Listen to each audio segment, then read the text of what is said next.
Lewandowski prolonge, Ferran vers la sortie, le mercato du Barça prend un tournant que personne n'avait vu venir. Salut les culés, installez-vous, on a énormément de choses à se dire. Salut à tous les amis, j'espère que vous allez bien. On se retrouve ce lundi 30 mars pour une vidéo spéciale Mercato. Et croyez-moi, on ne va pas faire semblant. Aujourd'hui, on décortique le dossier brûlant de l'ailier gauche, le feuilleton Lewandowski, l'avenir de Ferran Torres. Alors installez-vous tranquillement, montez le son et c'est parti.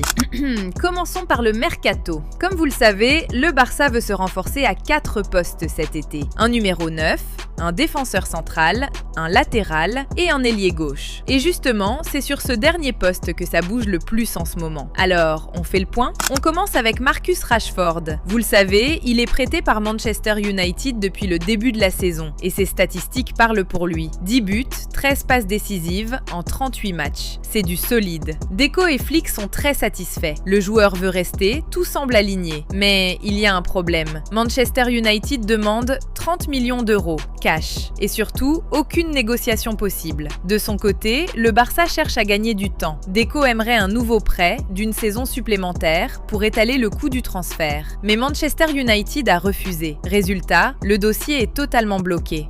Pendant ce temps, le Barça explore d'autres pistes. Le nom qui revient le plus, c'est Andreas Schjelderup, 21 ans, ailier gauche de Benfica. Il est ambidextre, il a marqué 7 buts cette saison, dont un doublé contre le Real Madrid en Ligue des Champions.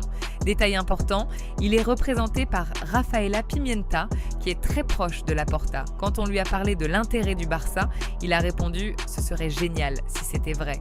Un message clair, sa valeur est estimée à 21 millions d'euros, mais Benfica demandera sûrement plus. En tout cas, le profil plaît énormément en interne.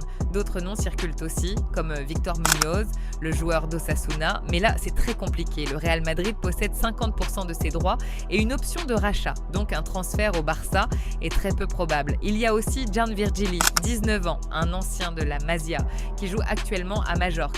Le Barça le suit de près, mais ça ressemble plus à une option secondaire. Enfin, n'oublions pas Malik Fofana, 20 ans, l'ailier de Lyon. Le Barça a hésité entre lui et Rashford. Mais aujourd'hui, la tendance est claire, Rashford reste la priorité et Fofana veut jouer en Premier League, surtout que Lyon demande au moins 50 millions d'euros. Donc pour l'instant, ce dossier s'éloigne. Maintenant, parlons de Robert Lewandowski. Et là, il y a un vrai retournement de situation. Il y a quelques semaines, tout le monde parlait d'un départ vers l'Arabie Saoudite, la Juventus ou l'AC Milan. Mais aujourd'hui, le club change de direction. Selon plusieurs sources, le Barça prépare une prolongation d'1 an avec un salaire fixe plus bas mais des bonus plus élevés liés aux performances. Laporta pousse fort pour ça. L'ambiance entre le joueur et le club est très positive. Sa famille se sent bien à Barcelone et ça compte énormément. Et cette décision impacte directement Ferran Torres. Ses stats sont correctes, 16 buts en 40 matchs. Mais depuis janvier, il n'a marqué que 3 buts. Son contrat se termine en 2027. Donc cet été, c'est peut-être la dernière chance de le vendre à un bon prix. Plusieurs clubs sont intéressés, comme Manchester United ou Arsenal.